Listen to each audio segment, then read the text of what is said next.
Ladies and gentlemen, the CEO of Karmafleet. All right, we're starting right on time. Hello, happy Sunday, everybody. Hope I am finding you healthy, well, happy, all of those things. This is probably our 11th or something like that corporation, State of the Corporation address. We've done them at varying intervals throughout our corporation's history, just sort of based on where we found ourselves at the time. You figure like in a giant hell war, which we've been through 2 of them now, there's a lot more to say to keep the group on messaging and make sure that everybody understands what's going on, where they should be, what they should be doing, etc. During peace, maybe they're not quite so necessary. Then it's more about populating the standing fleet, making sure we're doing the right things at home, making sure we're doing, things that enrich our members and our corporation and our alliance in turn. So they've varied very much in tone and tenor. I listened to a few of them today. Of the most interest, however, is the last one that we had. Let me go ahead and reframe where we found ourselves the last time we had one of these talks.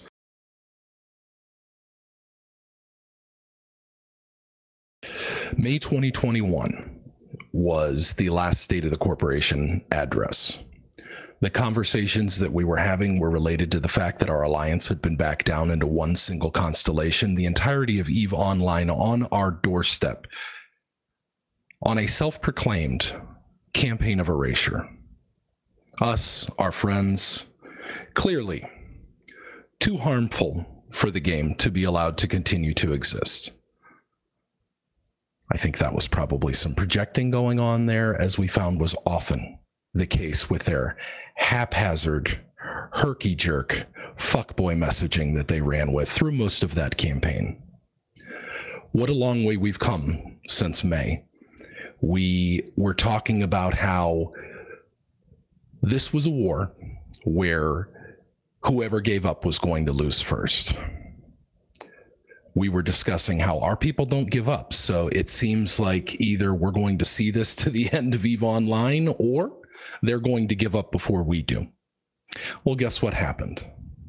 In what will be forever regarded as the single greatest and most catastrophic end to a campaign in all of EVE's history, worthy of an entire chapter in the next Empires of EVE book. You know, things like yanking down citadels, keep stars during your last major push with which to erase the goons and their friends. Oh my, what could possibly go wrong? We've seen where this has taken us. The Imperium and the goons emerge victorious. It was, on the other side of that coin, what will probably be regarded as the greatest victory in any EVE war in history because of the amount of people that had assembled to come after us. We had some very, very dark days. We talked about how we had to look over the edge together and we had to understand what was there waiting for us. And we had to accept that there was a possibility that that was the direction that we were going to have to go. Fortunately for us, and very unfortunately for the chucklefucks, that is not the way that this entire thing played out, and it turned into a situation where we got to watch them all tumble into the abyss together. Most of these organizations, now a shell of what attacked us. Not only did they lose everything that they dropped in our core holding regions, their self-proclaimed homes, but they also lost everything in the regions that they came from. I'm looking at groups like Legacy that just no longer exist. These groups are a husk and a shell of their former prominence. Well, how is Karmafleet doing these days? I'm happy to report it's been 2,565 days since the foundation of Karmafleet back in January of 2015. I'm looking around the group of people we have assembled here today, and many of you, a shocking number of you, have been with us since the very beginning. It's stunning to think about, really, that somehow, some way, our little space tribe has turned into the glue that holds together this giant social circle that we are a part of. It's very, very special. What have we done since May of 2021? Well, we did win a war. This is the second campaign of erasure that little Karmafleet, the alliance inside of a corporation, one since our founding, the first being up in Declan back in the day. When we were talking last time, as your leader, I was doing a lot of pep talking. I was trying to be positive.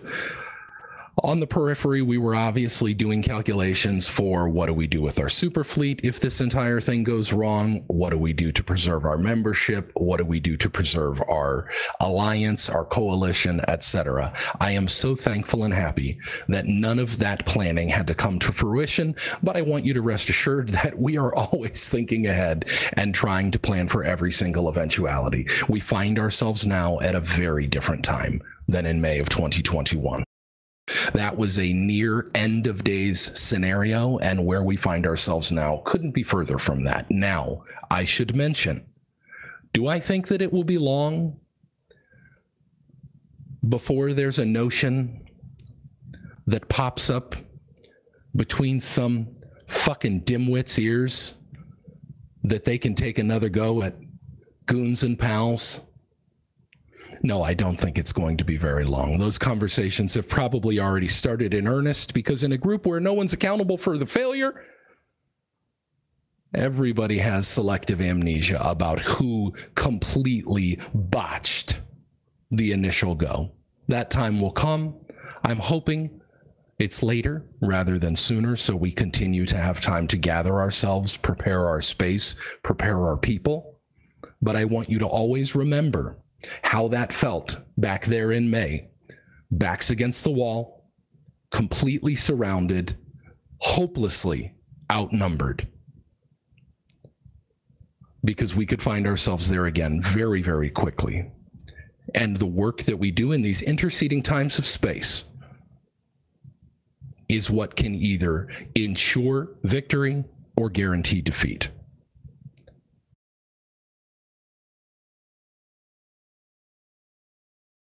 Let's take a step back to 2015.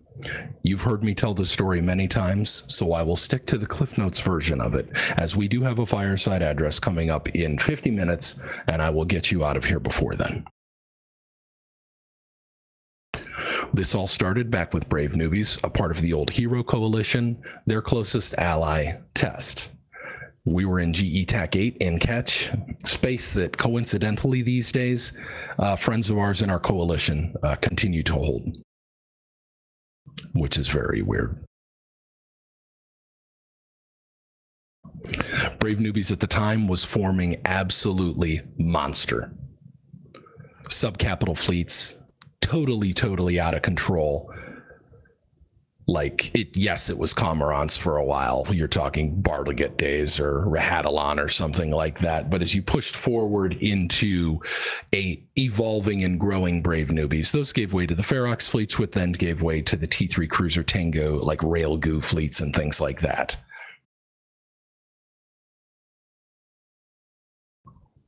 As the organization continued to grow, other organizations continued to treat it as a gaming preserve, right there to be hunted.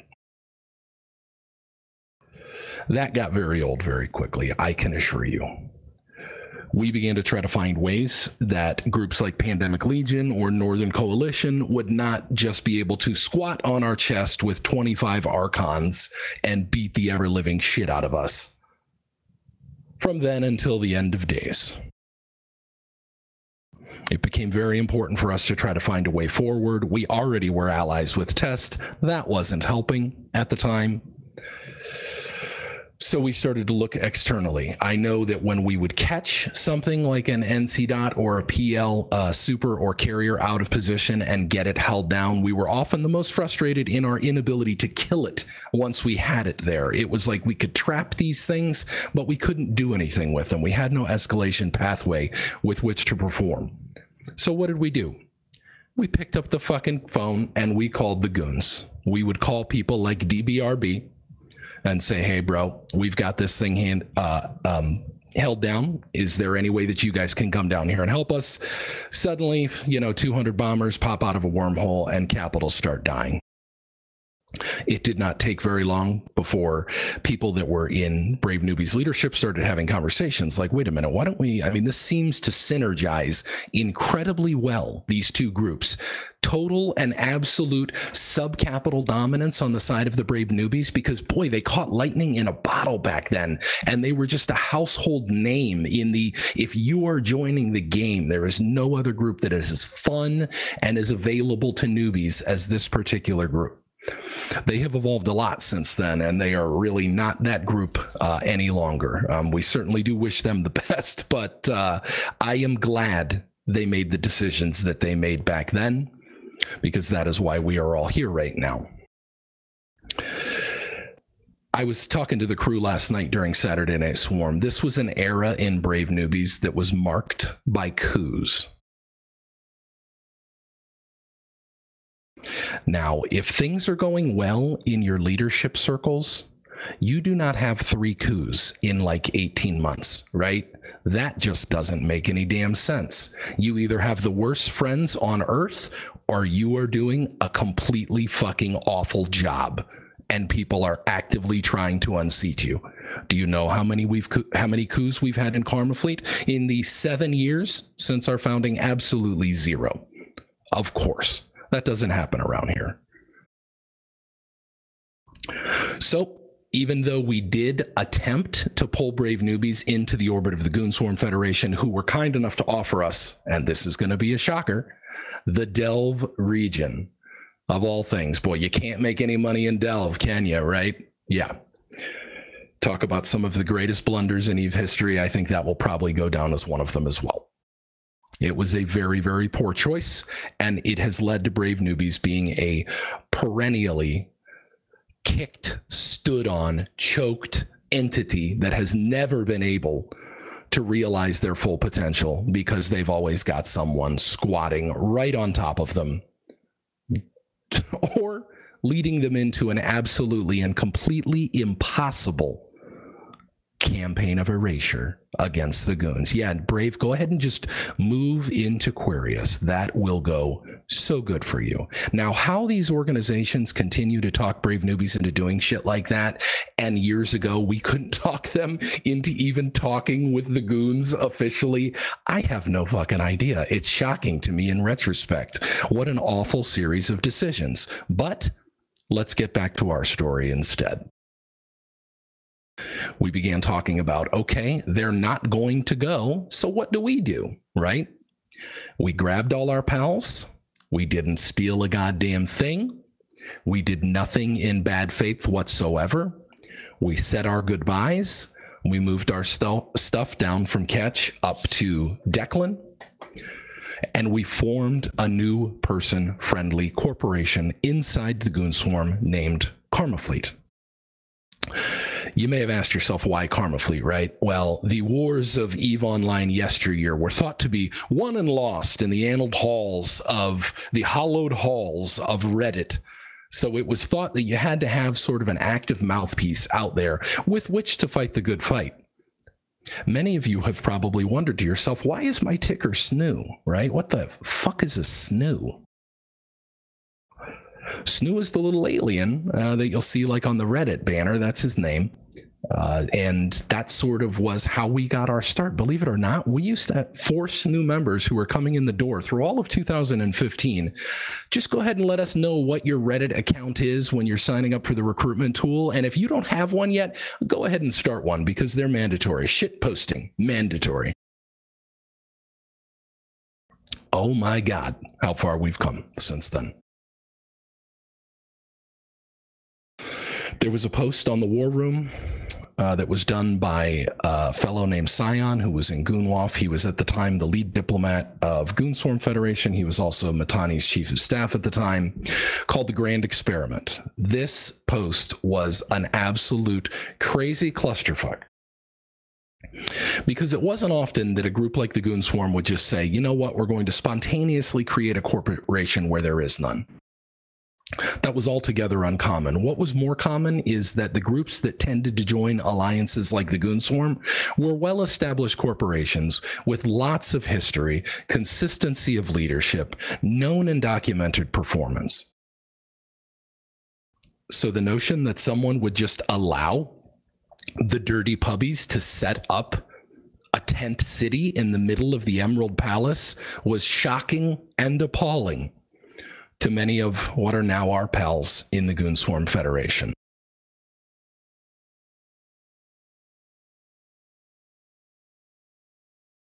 Scion is sort of a big-time leader guy in the organization. Put himself on the front of things, said, look, you're going to have to trust us. This hasn't been done before, but we are going to try to iterate on what we believe Brave Newbies was able to do, the catching the lightning in a bottle, and turn it into a new player organization within an older and more tenured organization. So what did that do?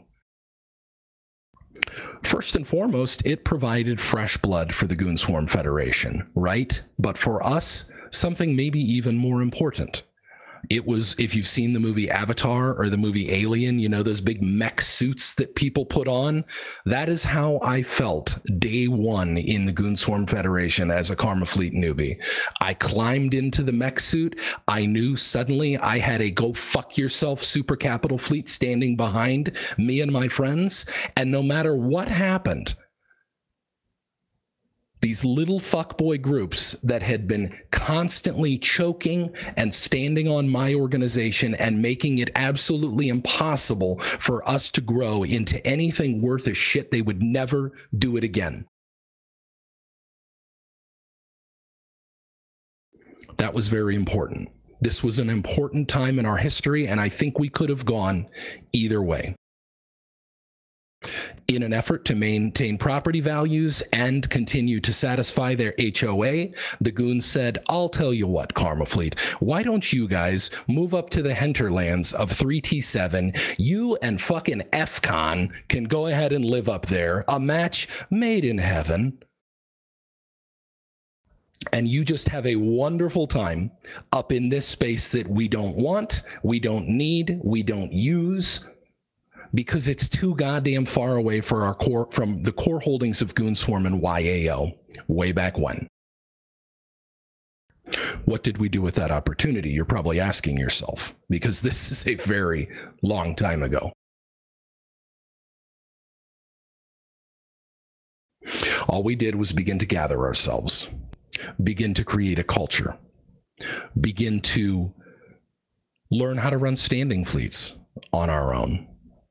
Now, a hats off to our beloved friends from Theta, people like Ted McManfist and Zungin, who were kind enough back then to take pity on the fact that 3 guys in Orthruses showing up could farm us for 9 hours and kill 10 billion ISK in random shit that we would throw at them. Our pals in Theta deployed up to 3T7 to live with us for a month and teach us how to standing fleet. Now, in retrospect, I see that for what it was. They wanted to stop watching the kill feed on Zkill, where we just look like jack-offs, getting absolutely farmed because we didn't know what we were doing. Every lesson we had ever learned was done in Brave Newbies, not the right way to do a standing fleet. So they taught us how to do it. We have thanked them by running one of the most consistent and powerful and constantly available standing fleets in all of EVE Online. The Karmafleet standing fleet has always been out there through every iteration of the Goonswarm from that moment until today. It is still a thing. It's still happening. It's still out there. There have been times where it's got 200 plus people in it. Now, I do feel sorry for anybody who wasn't here back in 2018 because we were basically printing money, but we'll get to that in just a moment. What did we do with our opportunity in 3T7? We learned how to fight. We learned how to protect ourselves. We learned how to make money. We took control of our first station, the 3T7 station, a station to this day we still own. It's in 1DQ, in my hangar, just waiting for the darkest of days when we will drop it again and we'll set the clock back to 0. We were a bit of a second-class citizen, to be fair, but I think we came in the door and they were as anxious about us, the goons at the time, the Clusterfuck Coalition, as we were about them. We weren't sure what was going to happen. I don't think they wanted to go all in on us being a successful project until they kind of saw what we looked like and how we were doing. We got our first super. Boy, that was a big day. Shingley got a Nix. Huge fucking deal. I had to learn how to drop a POS because suddenly we had a freaking super. We got our first Titan. That was my Erebus, the downvote. Set up our first super POS. Boy, that was sketchy, and I feel like I spent like 9 hours too many setting up the modules in retrospect. Like I felt like they had to be like within a molecule of each other, you know, like perfectly arranged. Now you see the way GSOL does it. They just shit these things out. The modules are all over the place. I don't know. I remember it very fondly, even though I wasted a significant part of my life setting the damn thing up. I remember when we snuck out, I think it was to Clown Ring, and stole our first moon because we were like, man, now that we're here, I mean, all these guys have so much money. We need money. We probably spent 10 times more acquiring and holding that moon. I forget. I don't even remember who it was from. It was like Iron Crown or something. No, I can't remember who it was. But anyway, it was just really, really fun to put ourselves out there and think, you know what? We may not know what we're doing, but we have a lot of people here, right? So we should be able to turn that potentiated energy into something. And boy, did we. We learned our shit. We learned from the best. We grew up. We made an absolutely insane amount of money. And yet it wasn't even a year later that another campaign of erasure was playing out. The casino war. And everybody was going to come and evict us from Declan.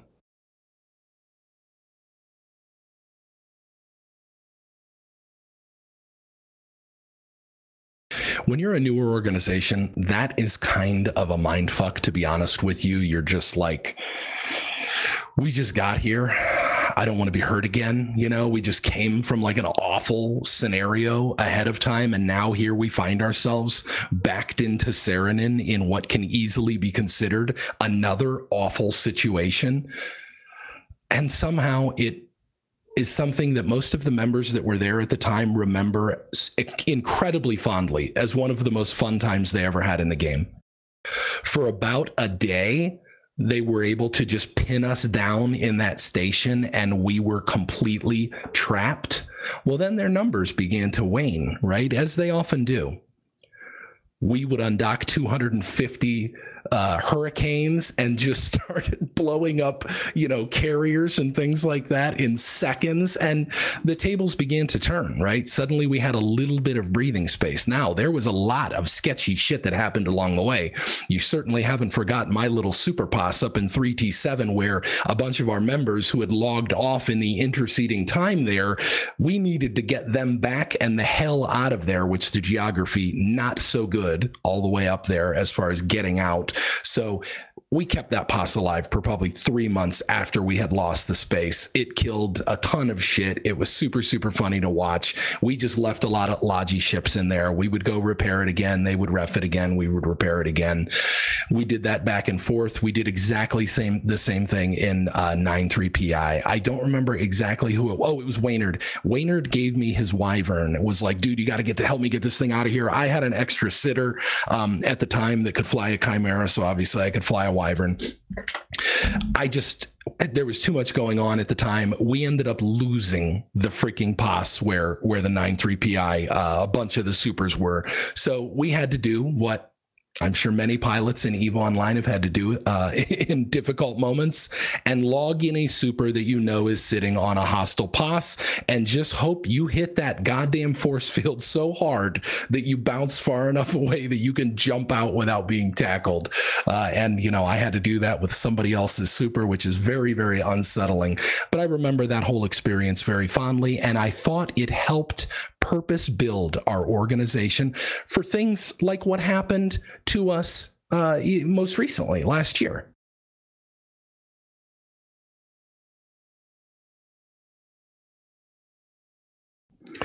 Thus began the metamorphosis of our organization. We completed an absolutely awful move. I'm sure you all remember it. It was terrible. Moving from up there all the way down to Delve. We thought, where the hell are we going to live? Yes, this is the Rakapass era. Holy shit, may we never go there again. But we got where we needed to be. We reset ourselves up in Delve. We planned ahead. We tried to put ourselves in good space. The SG Taxi constellation stood out. It had a lot of abundant resources.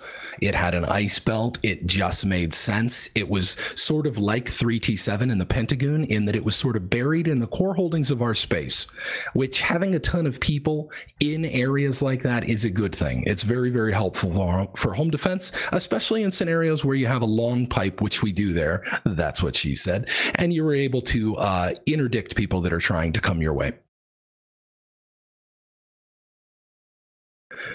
Now, sometime in that year or two from when we left Declan till we set up in Delve, a lot changed. As I said, that was the metamorphosis of Karmafleet. We went from a second-class citizen who was sent to live out on a desert island with FCON. We were not invited to be participants in a bunch of different squads and SIGs in the Alliance. They didn't know if they could trust us. They didn't know if we were being responsible with screening of our membership. They just weren't completely sure what to make with us. And that completely changed. We became the biggest corporation in the Goon Swarm. We became the #1 participant in all fleet activity, something that we have held up the entire time since then. We're the #1 participant in squads and SIGs. It's very, very funny to me because we have reporting tools with which I can see what groups make up various squads and SIGs. And there were SIGs that we were not invited to participate in that we are the #1 participants in today. At some point there in the great distribution of wealth that was Rorquals in the 17, 18, sort of 2019 timeframe where they were just bananas and broken and excavators were an obscenity unleashed on the galaxy, boy, we took advantage of that, and I am so glad we did. We went from looking a whole lot like our former selves in Brave Newbies, where sure, we could stuff a bunch of people into a sub-capital fleet and get it going, but could we form up what matters, the big monster ships that prevent other people from bullying you in EVE Online? At some point, I think it was around 2018, Karmafleet achieved the largest super capital and Titan fleet within the Goonswarm Federation. I looked at those numbers this morning just to see where we stand, and I can tell you it's only gotten more absurd. I do not think there is a single alliance in the game that has a larger sum of Super and Titans in their holdings right now than Karmafleet, just based off, I mean, the measurements are completely imperfect. They're obviously not going to give us these numbers, basing it off activity, which I'm saying is imperfect. We are in a pretty dominant position, and it's something I am incredibly proud of, because to me, that represented us saying all the bullshit we learned back in the day, all the problems that we came here with when we first started, we're finally shaking them off. We're getting it off our back, and it's never going to happen to us again. Well, why did this happen, right? Like, why didn't every single group that was in Goons suddenly have 5,000 people and thousands of capitals and supers and titans? We stuck together. We do things right. We communicate with each other well. We have fun comms that are easy to hang out in. We participate in literally everything. If you think that you need to leave Karmafleet to go participate in one thing or another in this alliance, you're not doing it right. We have everything available to us. We have every advantage imaginable. When we were talking in May of 2021, one of the main things we were talking about were our finances. Whereas other organizations are drifting around on fumes on a good day, Karmafleet typically has trillions in ISK holdings prepared and available all the time. I think us getting rocked and knocked out of our space very, very early on in our organization's history has a lot to do with why I am so paranoid about our money. We have extensive holdings in war bonds that continue to pay out interest to us. We frequently have worked with the Alliance through several sticky situations in the last year where we were able to provide liquidity in situations where things were getting a little bit difficult, like that one time we killed, I forget, 3 or 4 keep stars in NPC Delve and spent 15 trillion ISK in 5 days. Suddenly you need a lot of money, we can shake out the couch cushions, and nobody's got more money than we do.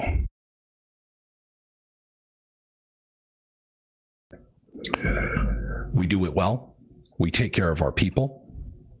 We put people in a position where all they need to do is follow the instructions, stick with their friends, stay on messaging, keep their powder dry until it's time to fire.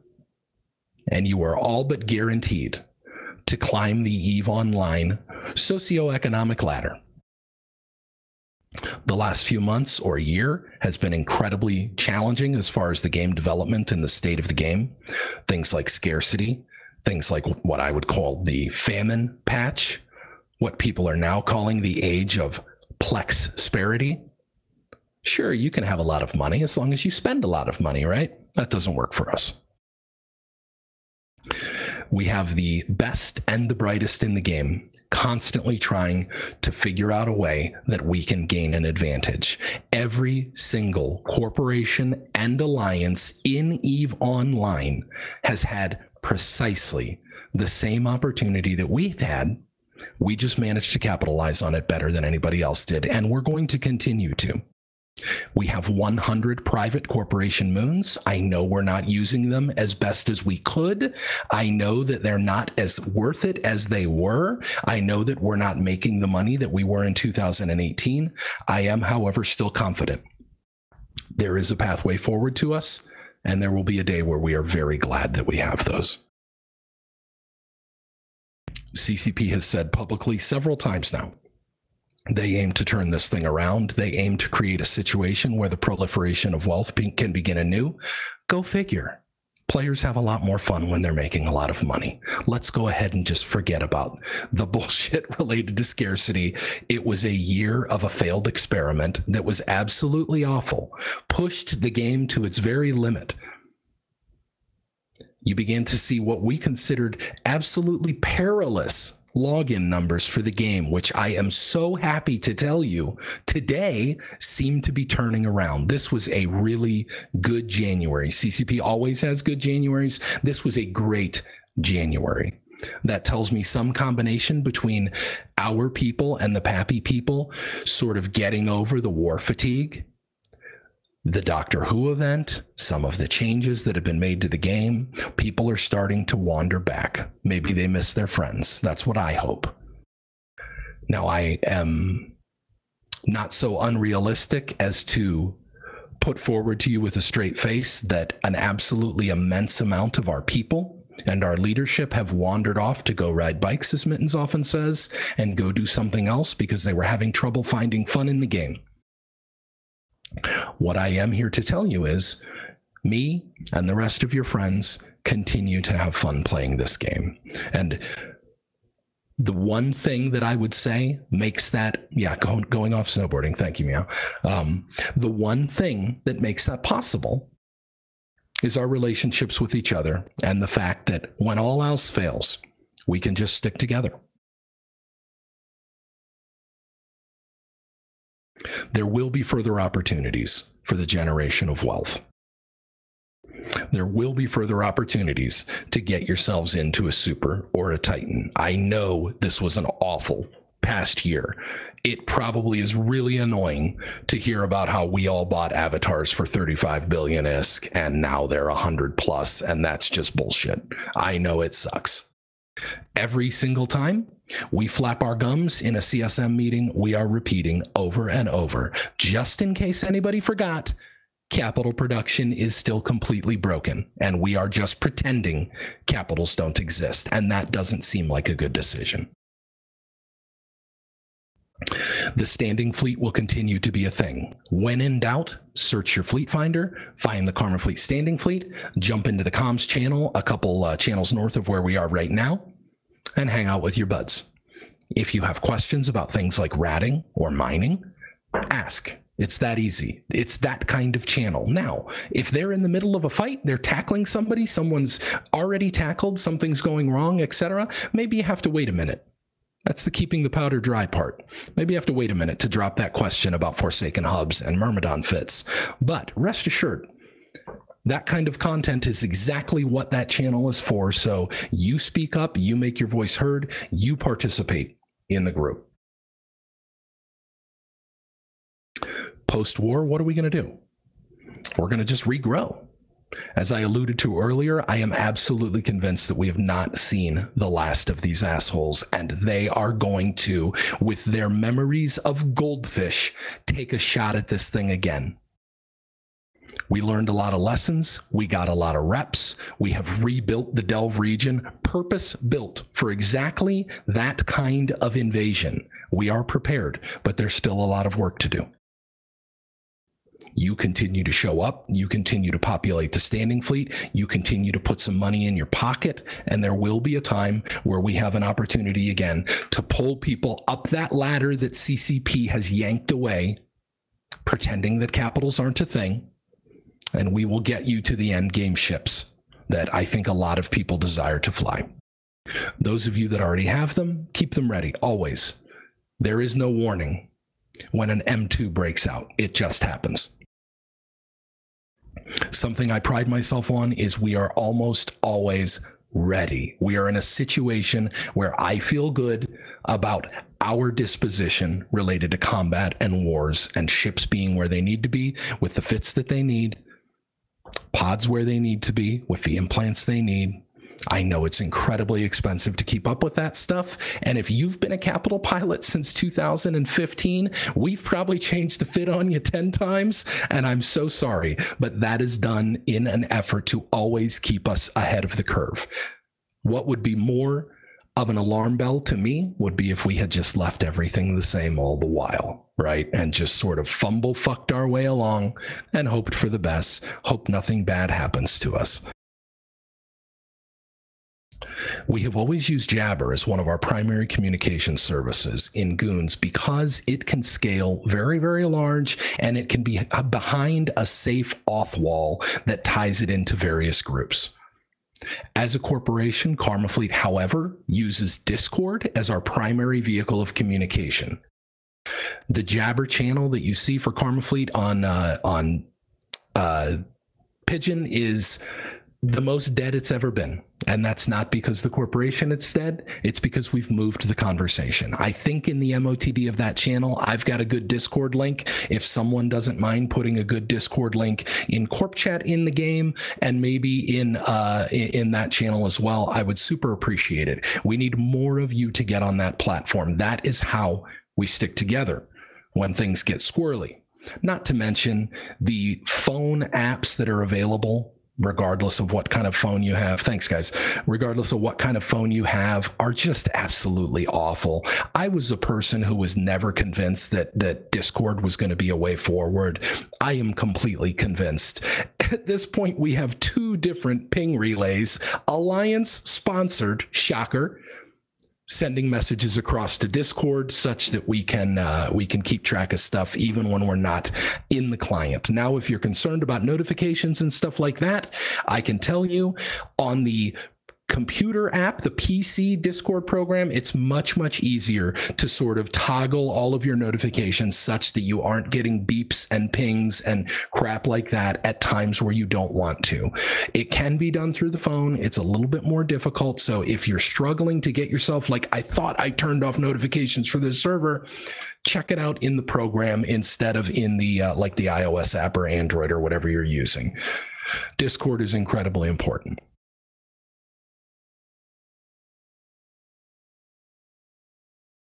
The last time we talked, we were gearing up for Vegas. I mentioned specifically, I wanted to see the whites of the eyes of one King Arthur and Ramon Noodle. Both of them failed me then. but subsequently at our recent DC meetup 2 weeks ago, finally got to meet Art, and I'm super happy about that. So this is a public call out to Ramon Noodle, to anybody who's ever thought about coming to a goon meet, to anybody who's ever thought to themselves reflectively as they sat on the toilet or in the shower, is it weird to meet my friends from the internet? I just want you to understand how totally and completely fun these events are, how non-scary, and how even if you do not know a soul and maybe don't consider yourself to be the friendliest person, using tools like Discord, we are able to keep track of everyone. You will not spend a single meal by yourself that you don't want to. You won't spend a single moment by yourself that you don't want to. So I would really, really appreciate it if you would consider, and have never done so before, coming to one of these meets. It should come as no surprise that when we do these things, who shows up biggest and best? We show up biggest and best. Who runs Bartertown? We run Bartertown.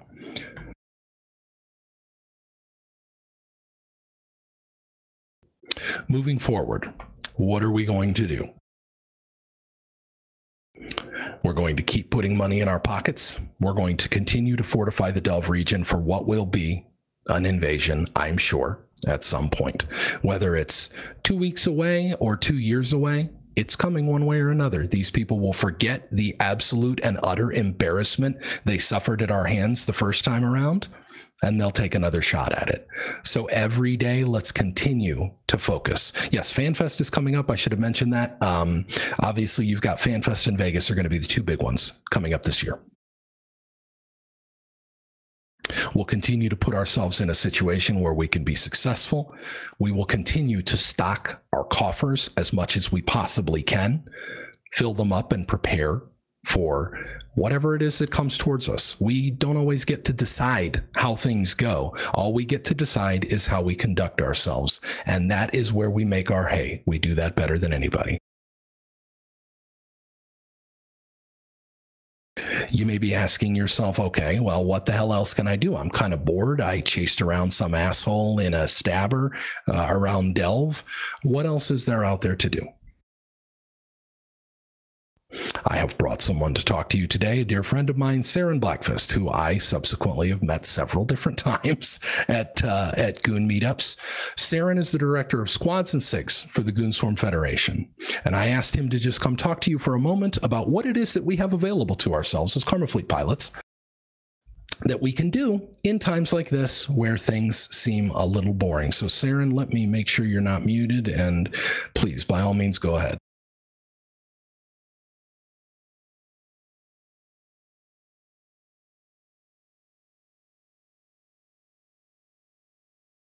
Sorry, I just muted you twice. Good. Yeah, you and Perry muted me repeatedly. All right. Hi, I'm Saren. I am the Goonswarm Director of Squads and SIGs. I also want to point out that Merc avoided the Dallas meetup that's coming up before FanFest, so check that out. But yeah, so what do you do in EVE when there's no giant war with everyone in the game trying to kill you? You've got to find some kind of content, and we have a lot of people out there looking to provide that for you.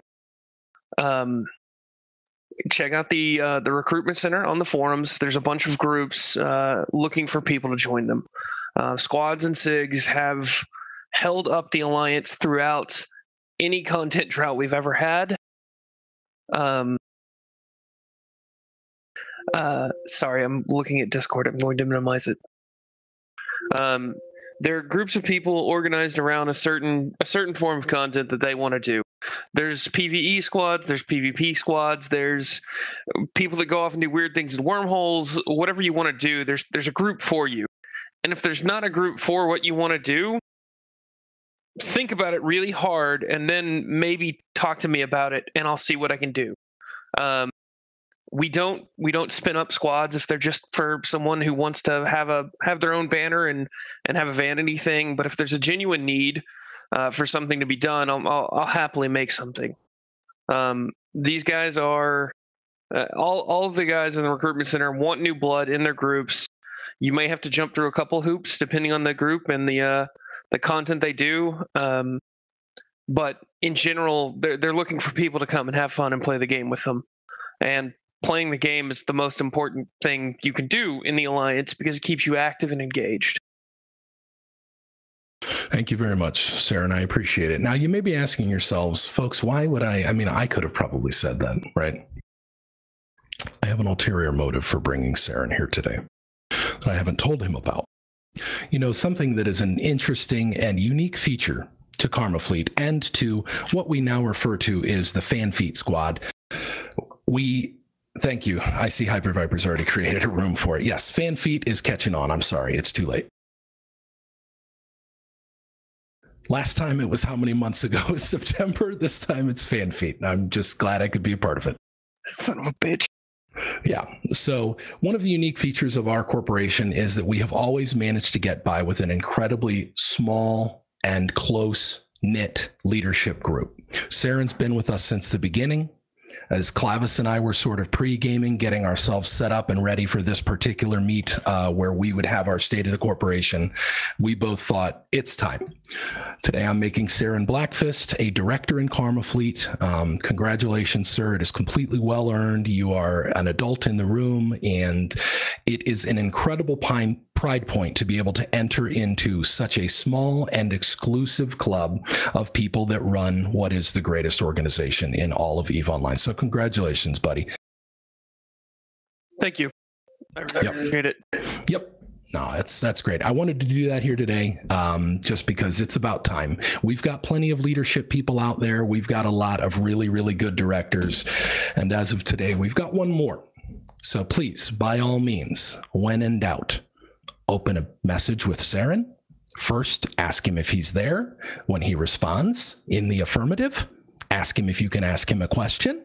When he responds in the affirmative, ask him if he's going to Fanfeet, and then go ahead and fire away with whatever the hell you want to say. All right, Karmafleet, that will about do it for us today. I am so thankful that we have been able to pull through what was an absolutely grueling and awful war and emerge victorious. I am so thankful I am giving you this talk in Delve from 1DQ, where we still hold and control our space, where our future is completely up to us, where the sky is the limit, where we can literally do anything that can be done in EVE Online. We have proved it now several times over. As I look around the chat room, I see some of my best friends on the planet Earth, all of which I met here in Karmafleet. When we first joined the Goons, I remember thinking to myself all the time, damn it, we missed it all. We missed BTAC-R. We missed if you jump, you're dead. If you warp, you're dead. We missed all this shit. What else is there left for us to experience? And oh my God, if I could go back and smack myself in the face and say, get over yourself, just dig in, I would do so, because it's been absolutely remarkable what we have accomplished since then. We are going to continue to establish new high water marks in EVE Online. That's not going to stop. I've commissioned our leadership group to review all of our forward-facing materials, things like posts, bulletins, information here or there, and we're going to clean it all up and make sure that it's ready for 2022. It's difficult to stay on message if the message is old, out of date, or inaccurate. We are going to continue to bring new people into our leadership team. We are expanding our logistics operations group because there are further challenges that we are facing in that arena. We are going to go after the outreach team next. I'm working on staffing and supplying that team the way that it should be. I'm working on resurrecting it. I know that there are still some great soldiers out there doing their job, still manning the front lines of the Little Bees chat channel, etc., but there is certainly room for more. Once the Fanfeet SIG has gotten, once the outreach SIG has gotten off the ground, I will do a recruitment drive. We will pull new people that are interested in joining corporation leadership. into it, and we can just carry on. We will go on as an ever evolving and growing organization where, sadly, veterans will take their leave of us from time to time. We hope they all come back, but they will be replaced by eager, excited, newer players that are ready to go. As has become tradition during these conversations that we have together, I want to thank you very much for allowing me to be the person at the front of this organization for the last 6 years or so. It has been a complete and total pleasure. It isn't work if you love it and you're having fun. I haven't worked a single day yet, starting with the corporation. It has just been a ton of fun where we have chosen our own adventure, we've plotted our own course, and we have continued to find new high ground, wealth and riches for our people. We are not going to stop doing that anytime soon. It's Sunday. As I said at the beginning, I hope I find you happy and healthy. I hope you have a wonderful week. I hope if you've got any buds out there that have wandered off from Karmafleet or Goon corporations, you'd let them know that we're still out here. We're still having a lot of fun, and we've got room for them. We've kept their barstool warm. Don't ask how. Happy birthday, Karmafleet. This is our 7th birthday. I am convinced we are going to have many more. We've always said we will be the last light they turn off in Reykjavik. I love you guys. Have a great week, and I'll see you soon.